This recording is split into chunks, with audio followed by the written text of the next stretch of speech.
Hey, what's going on, everyone? How you guys doing today? My name is Matt Jarbo. This is $3 Theater, and last night Netflix released the Vince Gilligan written and directed finale, because that's what it is, to Breaking Bad El Camino, this very secretive movie that people kind of knew was coming. There were talks about it happening for a while. Would there ever be a Breaking Bad movie? And I was like, how would they do it? I mean, the show ended. What could they possibly do?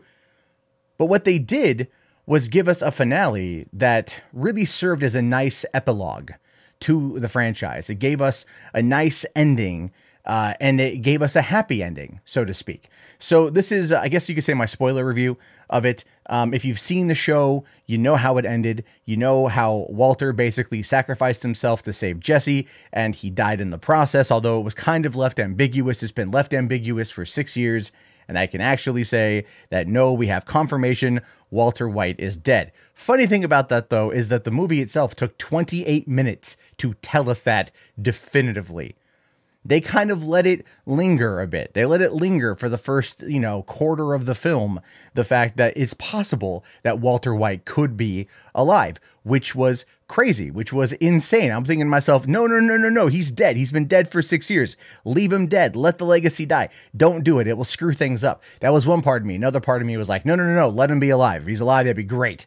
Just to see the interaction between the two of them again. I would love to see that, because Bryan Cranston so masterfully owned that role of Walter White / Heisenberg. And so this time around, it's just Jesse Pinkman and what happened to him immediately following the events of the finale when he's racing away in the El Camino. What happened? And really what it boils down to is the entire story is about him trying to get out of Albuquerque. It's him trying to escape Albuquerque and what he has to go through in order to do it. And it's not an easy task. It's not an easy task. The white supremacists, they're dead. The meth, it's done. The cops are after Jesse because they know that he has been involved in all of this. They found Walter White dead. They found 9 gang members dead. They found an assault weapon, heavy machine gun on a remote control in the back of a car, and they have questions. They have questions for Jesse Pinkman, and so there's an APB out for him, and so he is trapped trying to get out of the city safely while also trying to just stay away from the cops. And so, of course, he kind of runs through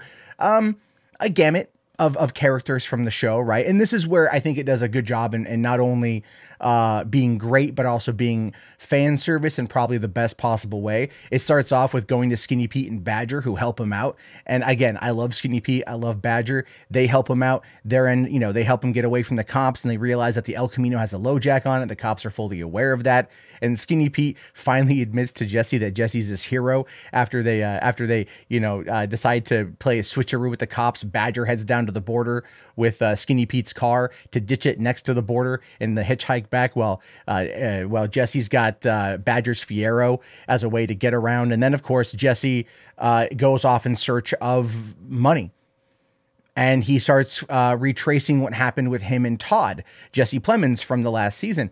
And the thing with Jesse Plemons was always a great villain. He was always a masterful villain in the show because he looks so plain, right? Jesse Plemons does in general. It looked plain, but he's got that insane dark side, and he was able to bring that out heavily in Todd. If you've seen the USS McAllister episode of Black Mirror, you've seen that side of him, and he can really do it well. And I think it really played up well here. Vince Gilligan wrote a lot better of a role for Todd because Todd ends up pulling Jesse out of the hole in the ground, and they go on this little side adventure to go clean up the body of Todd's cleaning lady who happened to stumble across his money. And the whole reason why we got to see that side story is we got a bit more with Jesse Plemons. We got a bit more of what kind of torture and what kind of emotional torture they put Jesse through in order to, we already sympathize with him as a character, but this really hammers it in. Like, this really nails it. They messed with him hard. They mess with him so damn hard. And so when that happens, you do get a lot more sympathy for Jesse. If you didn't have it already, you definitely have it by the end of this.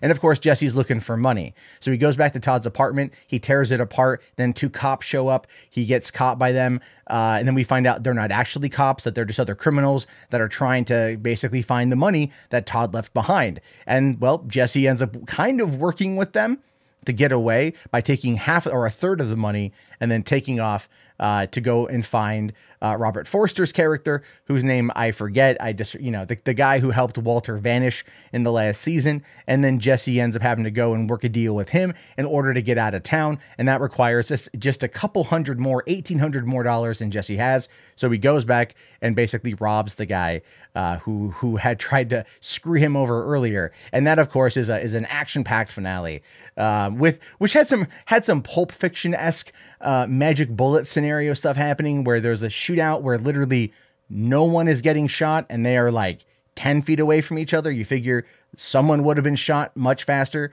much sooner, considering that Jesse was stationary and the other guy was running, and the other guy running couldn't hit a target. So again, it was one of those things where it was a great finale. It was an awesome finale. And then Jesse gets the money, and then Jesse escapes to Alaska. And a lot of that had to do with Mike, who throughout the show, we always kind of thought there was a father-son relationship between Walter and Jesse, and there kind of was. But I think when Mike entered the picture, Jesse really got a lot of respect for Mike. He grew to really like Mike. And I think, we as an audience love Mike as well, especially if you've watched, Better Call Saul, so it's like you like the character, you like seeing Mike, and him saying, I would go to Alaska because it's just like, there's no one there. You can start over again. And that is where Jesse ends up going at the end. And he gets a fresh start now as Mr. Driscoll. And that's it. That's where it leaves us.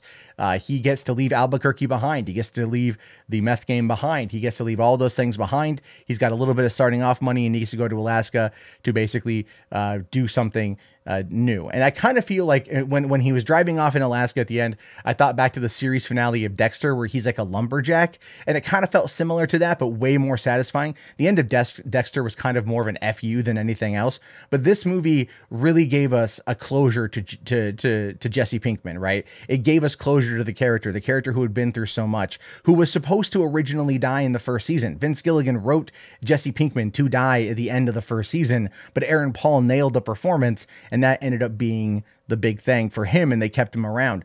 Aaron Paul's career since then has had trouble kind of keeping going in any kind of upward trajectory. So I think coming back to this role is probably a good thing for him. Fans very much want to see him in the role. And I would assume that this may not be the last time we ever do get to see Jesse Pinkman come back into Albuquerque to work on the meth game. I have a feeling something if this movie is as successful as I think it is going to be with Netflix and reviewers and everything else, I really do feel like they're going to go, hey, we have a potential to keep this going. And as a quick caveat, side note sort of thing, this is a Sony Television production, right? So Sony Pictures is usually pretty bad. They can't run franchises to save their life, but Sony TV does really good. And I would love to see them maybe continue this in another way. I'd love to see them maybe continue this in that particular fashion. So anyway, listen, El Camino, it's worth your time. It's 2 hours and 2 minutes long. If you're a fan, it's a lot of fan service. I mean, there's nothing like, I was hoping for, Huel to show up. I was hoping we'd get to maybe see him, maybe anything involving Saul Goodman. I get it. It wasn't going to happen. This is more about Jesse's side of things versus anything with Walter. So there's no Skyler, there's no Walt Jr., there's no Marie, there's no mention of any of them. Like, they're not even remotely in this. And honestly, why would they be?